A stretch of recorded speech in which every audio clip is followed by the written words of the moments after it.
ఉదయం టిఫిన్గా అయినా సాయంత్రం సమయంలో స్నాక్గా అయినా 5 నిమిషాల్లో తయారైపోయే ఒక మంచి రెసిపీని నేను ఈ వీడియోలో చూపిస్తున్నాను.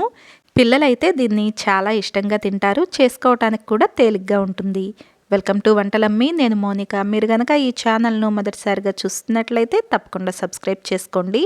ముందుగా ఒక గిన్నె తీసుకుని దానిలోకి ఒక స్పూన్ కారం, రుచికి తగినంత ఉప్పు వేసుకుని దీనిలో కొద్దిగా నీళ్లు వేసి స్పూన్తో ఈ మొత్తాన్ని నీళ్ళలో బాగా కలిసేలాగా కలుపుకోవాలి. ఇలా నీళ్లతో ముందే కలుపుకోవటం వలన కారం ఎక్కడ ముద్దలాగా ఉండకట్టేయకుండా ఉంటుంది. తర్వాత దీనిలోకి 2 కోడిగుడ్లను పగలకొట్టి వేసుకోండి. ఉప్పు కారం ఈ కోడిగుడ్లతో బాగా కలిసేలాగా ఇలా స్పూన్తో 1/2 నిమిషం పాటు బాగా కలుపుకోవాలి. మీరిక్కడ కారం బదులుగా మిరియాల పొడిని కూడా వాడుకోవచ్చు. ఇలా బాగా కలుపుకున్న తర్వాత ఈ గిన్నెను ఒక పక్కన పెట్టేసుకోండి. తర్వాత వేరొక ప్లేట్లోకి 3 లేదా 4 బ్రెడ్ ముక్కలను తీసుకోవాలి. వీటిల్ని చాకుతో ఒక్కొక్క బ్రెడ్ ముక్కను 4 సమాన భాగాలుగా వచ్చేలాగా వీడియోలో చూపిస్తున్నట్లుగా ముక్కలు కోసుకుని తీసుకోవాలి. ఇలా అనే కాకుండా వీటిల్ని మీకు నచ్చిన షేప్లోకి ఎలా అయినా ముక్కలుగా కోసుకోవచ్చు. తర్వాత స్టవ్ పైన పెనం పెట్టుకుని దీనిపైన కొద్దిగా నూనెను వేసుకోండి.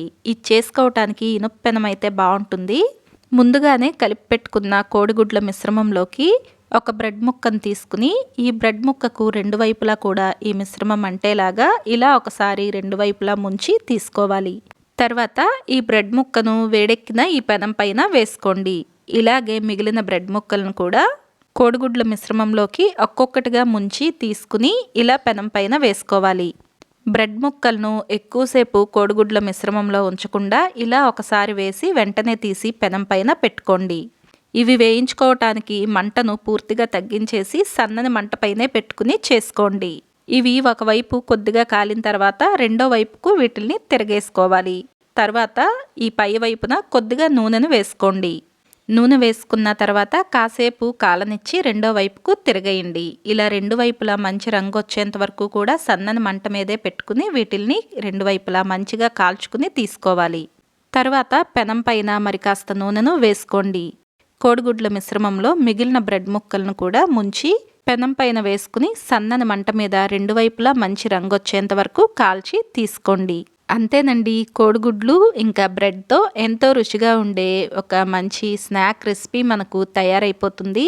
మరి వీడియో నచ్చితే వీడియోని లైక్ చేసి షేర్ చేయండి. Thank you for watching.